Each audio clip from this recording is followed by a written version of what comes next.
फिल्मिक देखो presenting cast away movie की शुरुआत होती है फेडेक्स के ट्रक से, जहां वो डिक बेटेनिया नाम के गिराज में जाता है और वहां से कुछ कुरियर का सामान लेकर चल पड़ता है। अब ट्रक ड्राइवर सामान रख उसे पहुंचा देता है, यानी कि डिलीवरी कर देता है रशिया में। अब वहीं यही फेडेक्स ट्रक जाता है एक रेस्टोरेंट में और वहां एक कुरियर बॉक्स देता है एक ओल्ड लेडी को, जहां वो अपने पोते को उस बॉक्स को कहीं पहुंचाने के लिए कहती है, लेकिन जल्दी से। अब इस बच्चे का नाम दरअसल निकोलाई है, जहाँ ये भागता है बहुत तेजी से और ये पहुंचता है फेडेक्स के एक बड़े से ऑफिस में। वहाँ पे होता है चक नॉलैंड नाम का बंदा इस बंदे के, और ये जो चक है ये टाइम की कीमत बता रहा होता है अपने सभी एम्प्लॉय को। खैर निकोलाई को देखकर चक बहुत खुश होता है, क्योंकि आज निकोलाई ने अपना पहला बॉक्स डिलीवर किया है और उसे गिफ्ट भी देता है वो। अब चक बॉक्स ओपन करने से पहले सभी एम्प्लॉय को बताता है कि ये बॉक्स उसने खुद को पार्सल करवाया था जब वो मेम्फिस से निकल रहा था, जहाँ वो बताता है कि उसने एक वॉच रखी है इसके अंदर और उसने स्टार्ट करा था 0 से, और अब आप लोग देख रहे हो इसमें जो टाइम हो चुका है वो 87 घंटे 22 मिनट 16 सेकंड। अब चक थोड़ा एग्रेसिव होता है और वो बोलता है कि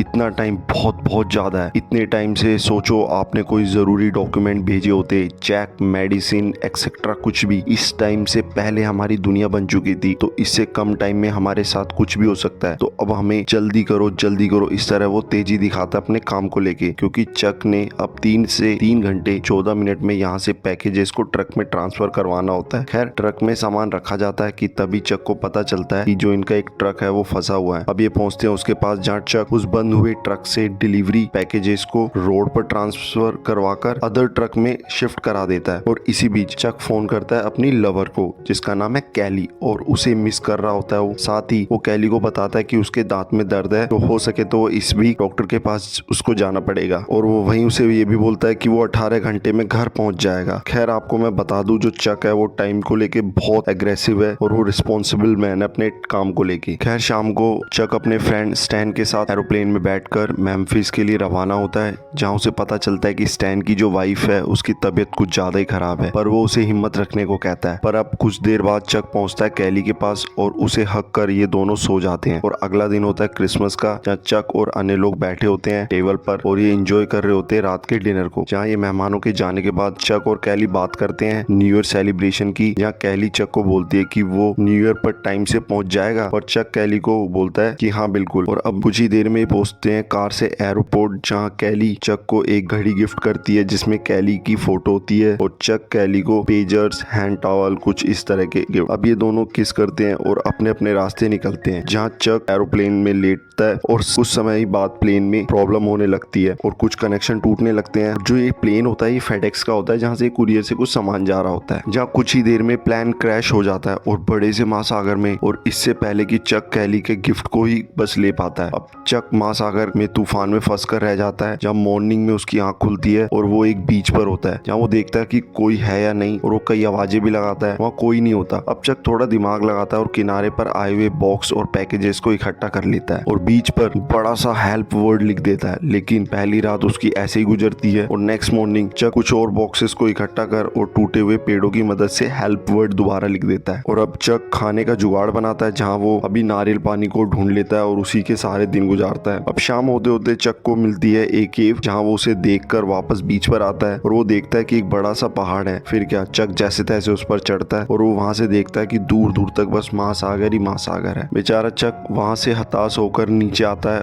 और एक पायलट की डेड बॉडी को देख उसके पास से जरूरी सामान लेकर वो उसे दफना देता है। खैर 2-3 दिन चक अपने दिन ऐसे जैसे तैसे गुजारता है। फिर चक थोड़ा दिमाग लगाता है और वो तैयारी करता है अपनी एयरबैग जैसी बोट से महासागर को पार करने की, लेकिन वो नाकाम होता है और वो थोड़ा घायल होकर वापस बीच पर ही आ जाता है, जहाँ तेज बारिश के कारण चक केव में जाता है और वो रात वहीं गुजारता है। अब वो वापस बीच पर आता है, जहाँ चक फैसला करता है कि वो पैकेजेस को खोलेगा, पर वो खोलता है जहाँ उसे कुछ खास तो नहीं मिलता, पर फिर भी वो ठीक ठाक सा सामान मिल जाता है, जिससे कि जैसे कि स्नो बूट, फुटबॉल और एक जैकेट। अब चक स्नो बूट की मदद से लकड़ी को नुकीली कर केकड़े का शिकार करता है और रात को वो आग भी जला लेता है जैसे तैसे करके। यहाँ चक फुटबॉल को विल्सन का नाम देता है ताकि वो उससे बात कर सके, उसका उससे मन लगा रहे, और वो उसे अपना फ्रेंड बना लेता है। चक विल्सन से बात करके अपनी विल पावर को स्ट्रॉन्ग रखता है और वो अपने दिनों को काटता है। कि वहीं एक दिन चक के दांत में कुछ ज्यादा ही दर्द होता है जो बर्दाश्त से बाहर होता है, इसलिए चक उस दांत को स्नो बूट की मदद से निकाल लेता है और वो बेहोश होकर गिर जाता है। यहाँ 4 साल बाद का टाइम होता है और अब चक ऐसा दिखता है जैसे कोई जंगली आदमी, यानी कि कोई आदिवासी। अब चक का घर केव है और कैली की दी हुई घड़ी उसके पास आज भी है और वो बातें करने के लिए विल्सन है उसका दोस्त, और ये बीच ही उसका पूरा एरिया है, या फिर यूं कहे ये उसका आइसलैंड है। या कुछ दिनों बाद चक मौसम को देख सोचता है कि अब हमें तैयारी करनी चाहिए, ये बात बोलता है वो विल्सन से। जहाँ चक हिसाब लगा के 475 यानी कि 475 फीट लंबी रस्सी बनाता है, जहाँ वो बीच पर लगे पेड़ पौधों की छाल से रस्सी बनाकर और वो फिर पेड़ों की मदद से एक नाव बनाता है। और इसी बीच चक ने सुसाइड करने की भी सोची होती है, बट वो ऐसा नहीं करता। अब चक अपने फ्रेंड विल्सन को एक वॉलीबॉल से बात कर रहा होता है, जहाँ उसे अचानक गुस्सा आ जाता है और उसे फेंक देता है। जहाँ कुछ ही देर में चक वापस जाता है, वो विल्सन को ढूंढता है और उसे वापस अपने साथ केव में लेकर आता है। अब अगली सुबह चक कैली की फोटो और एक पैकेजेस को लेकर विल्सन के साथ निकल पड़ता है अपने सफर के लिए, जो उसने इतने सालों से तैयारी करी थी। अब चक बड़ी बड़ी लहरों को फाइनली पार कर लेता है और वो 1-2 दिन तक बस ऐसे ही सफर करता रहता है। लेकिन कुछ दिनों बाद एक तूफान आता है और जो चक का फ्रेंड है विल्सन वो उससे बिछड़ जाता है। यहाँ चक उसे वापस लाने की पूरी कोशिश करता है, पर लहरों के कारण विल्सन दूर चले जाता है। अब चक विल्सन से दूर हो जाता है और चक बच्चों की तरह रोता है और वो रोते रोते लेट जाता है। जहाँ अगली सुबह एक बड़ा सा जहाज जा रहा होता है, जिसे चक कुछ मूवमेंट्स ही करता है और वहाँ के लोग उसे बचा लेते हैं। और अगले ही पल कैली को फोन आता है, जहाँ फोन पर बात करते करते कैली बेहोश होकर गिर जाती है। कि वहीं 4 सीख बाद चक एक एरोप्लेन में होता है, जहाँ उसका फ्रेंड स्टैन उसके साथ होता है और जहाँ वो उसे अपने डे का रूटीन बता रहा होता है कि आज हमें क्या क्या करना है, साथ ही ये भी कि कैली ने शादी भी कर ली है। पर फाइनली चक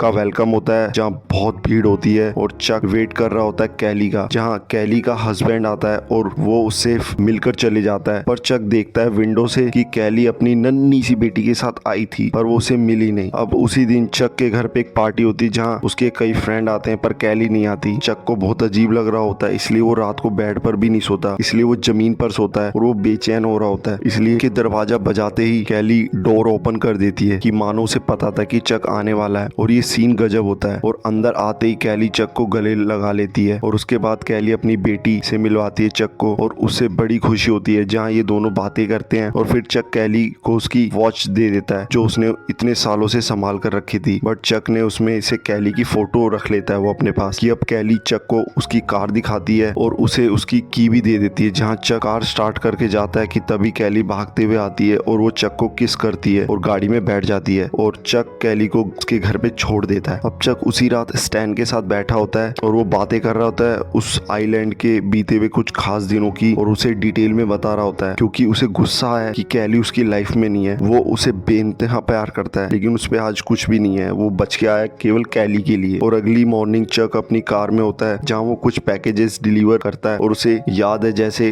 वॉलीबॉल, स्नो बूट एक्सेट्रा, इन सबको वो डिलीवर करता है उन सभी एड्रेस पे। पर वहीं चक रास्ते को लेकर थोड़ा कंफ्यूज हो रहा होता है कि तभी एक गर्ल्स आती है जो उसे रास्ता बताकर चली जाती है और चक बस सभी रोड को देख रहा होता है और स्माइल कर रहा होता है। जहाँ ये मूवी बस यहीं खत्म हो जाती है। तो गाइज ये थी कभी ना हार मानने वाले चक की स्टोरी, जो एक सच्ची घटना पर है। आपको ये मूवी की स्टोरी कैसी लगी प्लीज कमेंट करके बताइए, और चैनल पे अगर आप नए हैं तो प्लीज इसको सब्सक्राइब करना ना भूलें। और हम मिलते हैं आपको नेक्स्ट वीडियो में, तब तक चैनल पर बने रहिए।